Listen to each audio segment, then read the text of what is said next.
아침마다 새롭고 늘 새로우니 주의 성실이 큼이라. 성실하신 주님.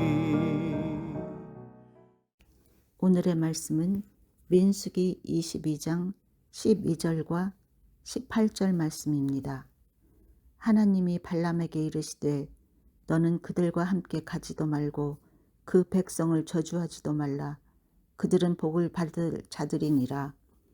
발람이 발락의 신하들에게 대답하여 이르시되 발락이 그 집에 가득한 은금을 내게 줄지라도 내가 능히 여호와 내 하나님의 말씀을 어겨 덜하거나 더하지 못하겠노라. 아멘. 사랑하는 여러분, 좋은 아침입니다. 오늘부터 우리가 함께 묵상하게 될 민수기 22장부터 24장까지는 하나님의 큰 이야기, 하나의 큰 이야기로 구성되어 있습니다. 발락은 저주하려 하고 발람은 돈과 명예와 유혹 앞에 서 있습니다.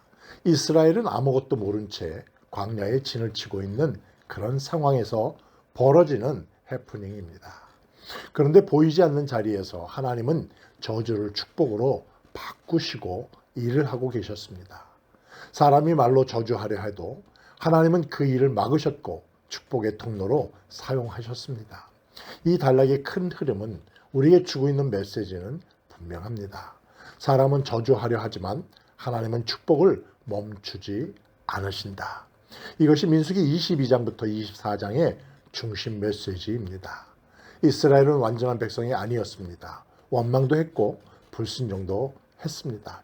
그럼에도 하나님은 그들을 향한 언약을 취소하지 않으셨습니다. 오늘은 그 시작점인 민수기 22장, 특별히 12절과 18절을 중심으로 하나님의 뜻을 거스를 수 없는 길에 대하여 함께 묵상해 보려고 합니다. 민수기 12장 12절의 말씀입니다. 하나님이 발람에게 이르시되 너는 그들과 함께 가지도 말고 그 백성을 저주하지도 말라. 그들은 복을 받은 자들이니라. 아멘. 여기서 가지도 말라라는 말씀은 강한 금지를 뜻합니다. 하나님은 분명하게 선을 그으셨습니다. 왜냐하면 그들은 복을 받을 자이기 때문입니다. 여기서 복을 받은 이라는 뜻은 이미 복이 선언된 상태를 의미합니다. 이미 언약 안에 있는 백성이라는 뜻입니다. 하나님은 발람에게 묻지 않으셨습니다. 어떻게 생각하느냐? 그 대신 명확하게 말씀하십니다. 가지 말라, 저주하지 말라. 하나님의 뜻은 때로 이렇게 단호합니다. 우리의 삶에도 이런 순간들이 있습니다.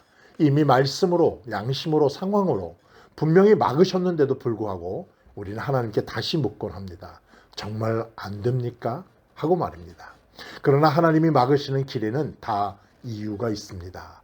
그 길은 결국 우리를 넘어 하나님의 언약을 지키는 그런 길이기 때문입니다. 민수기 22장 18절의 말씀입니다. 발람이 발락의 신하들에게 대답하여 이르되 발락이 그 집에 은금을 가득히 채워 내게 줄지라도 나는 능히 여호와 내 하나님의 말씀을 어기어 더하거나 덜하지 못하겠노라. 겉으로 보면 참 신앙적인 고백입니다. 여호와의 말씀을 어길 수 없다. 여기서 어기다라고 하는 뜻은 하나님의 말씀을 넘어설 수 없는 경계선이라는 뜻입니다. 그런데 우리는 이 이야기의 결말을 이미 알고 있습니다. 발람은 결국 그 길을 가고 맙니다. 하나님은 허락하셨지만 그것은 기뻐서가 아니라 발람의 완고한 마음을 드러내기 위함이었습니다. 그래서 22장 후반에 여호와의 사자가 칼을 들고 길을 막았다. 이렇게 기록하고 있습니다. 발람의 문제는 지식이 아니라 마음이었습니다. 그는 하나님의 뜻을 알았습니다. 그러나 그 뜻을 사랑하지는 않았습니다. 그는 하나님의 말씀을 입술로는 높였지만 마음으로는 은금을 더 원했습니다. 우리도 그렇지 않습니까?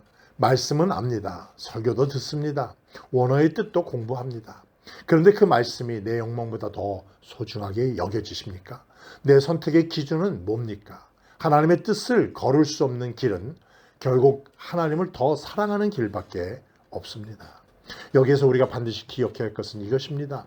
하나님의 뜻은 말로 그분을 존중하는 것이 아니라 선택으로 그분의 부르심 앞에 순종하는 것입니다.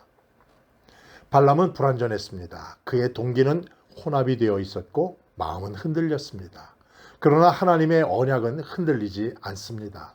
하나님은 그를 통해서조차 저주를 축복으로 바꾸셨습니다. 사랑하는 여러분, 혹시 누군가 나를 향해 좋지 않은 말을 하고 있습니까? 억울한 상황에 처해 있습니까? 기억하시기를 바랍니다. 사람의 말이 하나님의 뜻을 이길 수 없습니다. 이미 하나님이 복을 받은 자라고 선언하신 인생은 저주로 끝나지 않는다는 말씀입니다. 오늘도 우리는 믿음의 선택의 갈림길에 서 있습니다. 그러나 하나님의 뜻을 거스를 수 없는 길, 그 길은 결국 우리를 생명으로 이끄는 길인 줄로 믿기를 바랍니다. 발람처럼 입술로만 고백하는 사람이 아니라 마음과 발걸음이 함께 순종하는 사람으로 그 살아가는 여러분의 인생의 여정 되기를 간절히 바라는 것입니다. 사랑하는 여러분, 오늘도 하나님의 뜻 앞에 멈추어 서고 그 뜻을 사랑하는 마음으로 순종함으로 하루하루 한 걸음 한 걸음 나아가는 그런 여러분의 삶 되기를 주님의 이름으로 축복합니다. 오늘 하루도 하나님의 말씀을 마음에 새기며 아래와 같이 기도하며 승리하는 삶 사세요. 하나님의 뜻을 알기만 하는 사람이 아니라 순종으로 살아내는 사람이 되게 하옵소서. 사람의 말이나 상황이 아니라 하나님의 선언하심을 더 신뢰하게 하옵소서. 저주와 억울함 속에서도 하나님의 언약을 붙드는 그런 믿음 주옵소서. 예수님의 이름으로 기도하옵나이다. 아멘. 성실하신 주